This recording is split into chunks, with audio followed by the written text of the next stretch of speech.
Today, I want to come at fear from a completely different angle because I think some of the most powerful things ever said about fear were written thousands of years ago. I'm going to share some scripture with you today, not as a Bible study, but just to share some things that have meant a great deal to me personally when fear has shown up. So take what resonates and leave what doesn't. But I think that even if faith isn't your thing, you'll see the wisdom in these words. Let's start here. 2 Timothy 1:7 says, "For God has not given us a spirit of fear, but of power and of love and of a sound mind." So let's unpack that for a little bit. So God has not given us a spirit of fear.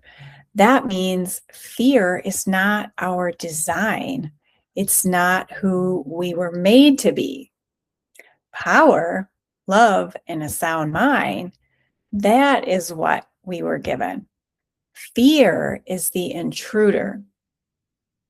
Now, I know that some of you are thinking, well, that's great in theory, but what do I do when I'm standing at the gate and my heart is pounding and my hands are shaking and I feel fear? Well, Psalm 56:3 answers that directly. When I am afraid, I put my trust in you. Notice not if I am afraid, when. And that's David, the man who killed Goliath, acknowledging that fear was part of his experience. The difference wasn't the absence of fear, it was where he decided to put his trust when fear showed up. So we can do the same thing. We can trust that God is in control, that he can use any situation for good, and that he's guaranteed our self-worth. So what can an outcome really do to us? Well, nothing. That's what. Now, let's connect this to something we talk about in the mindset and mental performance world. We've heard many times that one of the most powerful tools for overcoming fear is remembering your successes, deliberately recalling past performances where you came through, where you showed up. Well, hello, highlight reel. All of my clients know what I'm talking about there. It works because while fear and your ego are projecting that disaster movie about the future, your best counter is to take evidence from the past that tells a different story. Well, scripture has been saying exactly that for thousands of years. Psalm 143:5 says, "I remember the days of long ago. I meditate on all your works and consider what your hands have done."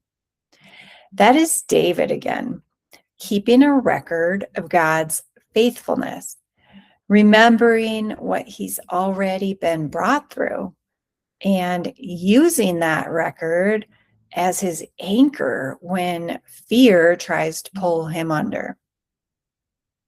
And finally, John 4:18 gives us one of the deepest truths of all. There is no fear in love. Perfect love casts out fear.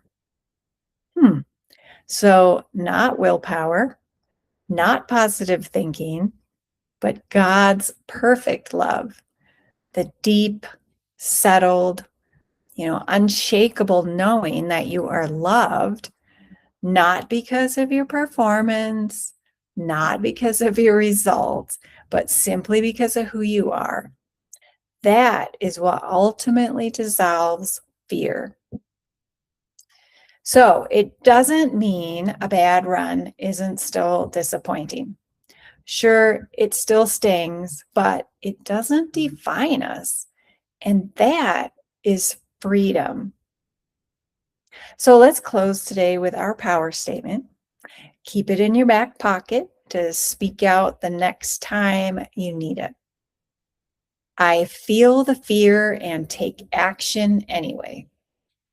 And then tomorrow, we're going to get practical with 3 concrete tools you can start using right away the next time fear shows up.